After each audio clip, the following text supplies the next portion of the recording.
रमाई मला जरा बोलायचं. मला वाटलंच होत. बोल, आता काय नवीन भरवलंय तुझ्या बायकोने तुझ्या डोक्यात?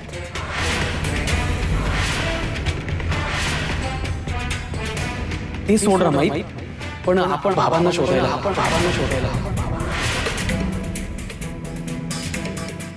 तिकू, रमाई मला आतून असं वाटते पण त्यांचा शोध घेतला तर ते नक्की सापडतील. त्यांची आपली भेट होईल रमाई.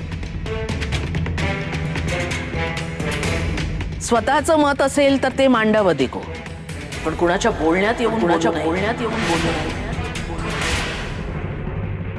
आणि आता तू कुणाच्या बोलण्यात आलायस हे उघड आहे. एका दारातून तू येतोस, ती एका दारातनं येते. हा काय योगायोग आहे? तिनेच तुला काहीतरी शिकवून पाठवलंय म्हणून तू आल्या आल्या पोपटासारखा बोललास. रमाई असं काय करतेस? अगं मी स्वतः विचार करू शकतो ना.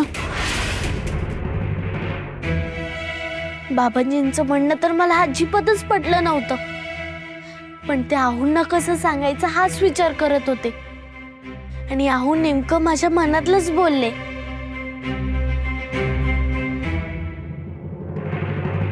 बघ बघ दिगू, तुझी बायको बघ किती खुश आहे.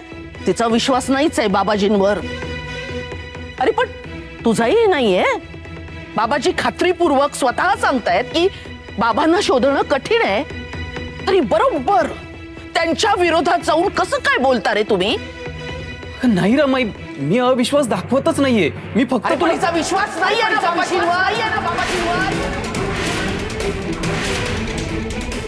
तिनेच तुझे कान फुंकले असतील की बाबाजींच्या विरोधात जाऊन आपण तुमच्या बाबांचा शोध घेऊया. काल ही सालसूद महिना हेच सांगत होती ना. नाही रमाई, पण आज नाही सांगितलं. पण उत्तरेच्या दिशेला शोध घेण्यात काय हरकत? आणि सखूनी सांगितलं म्हणून बाबांचा शोध घ्यायला तुझी हरकत आहे? असं नको करूस. मी तेच म्हणतोय ना. पहिली म्हणजे अहो तुम्ही समजून घ्या ना. आपण नुसतंच हातावर हात ठेवून बसलो किंवा काहीच प्रयत्न केले नाहीत तर मन आपलं आतल्यात आपल्याला खातच राहणार नाही का? अहो भाऊजी, काय बोलताय तुम्ही? अहो शंभूबाळ हरवलाय का? एवढे मोठे विद्वान, हरिभक्त परायण श्रीधर पंत घरातून निघून गेले आणि हरवलेले नाहीत. स्वतःच्या मर्जीने घर सोडून निघून गेले. मग जेव्हा त्यांची इच्छा होईल असेल तेव्हा ते येतीलच ना स्वतःहून. नामू सुताराकडे जाऊन खेळणी करायला सांगू शकतात ना. मग तसे इथे नाही का येऊ शकत? आणि त्यांचीच जर इच्छा नसेल तर तुमचाच कशाला हट्ट त्यांना शोधायचा? येऊ का?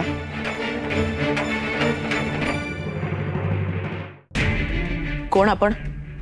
मी दिना.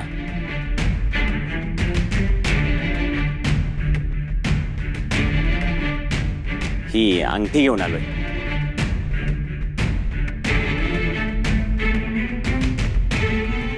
श्रीधर पंतांच्या पत्नी आपणच ना? हो का? पंत भेटले होते मला.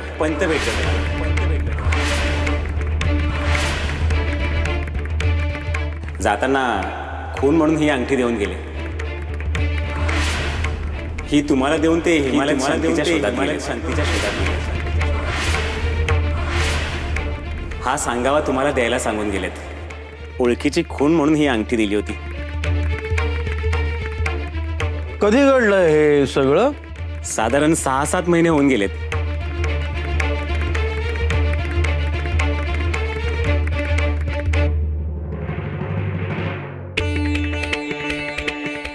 रमाई, अगं ही बाबांची अंगठी आहे. बाबांची. रमाई, अगं बाबांचा शोध घ्यायला आणखी हुरूप आला. बघ. आणि काय हो, तुम्ही म्हणालात की 6-7 महिने झालेत ना, मग इतक्यात का नाही आलात तुम्ही? क्षमा करा, पण खरं तर ह्या अंगठीचा मोह मला झाला होता. म्हणूनच ही अंगठी मी माझ्याकडे ठेवली होती.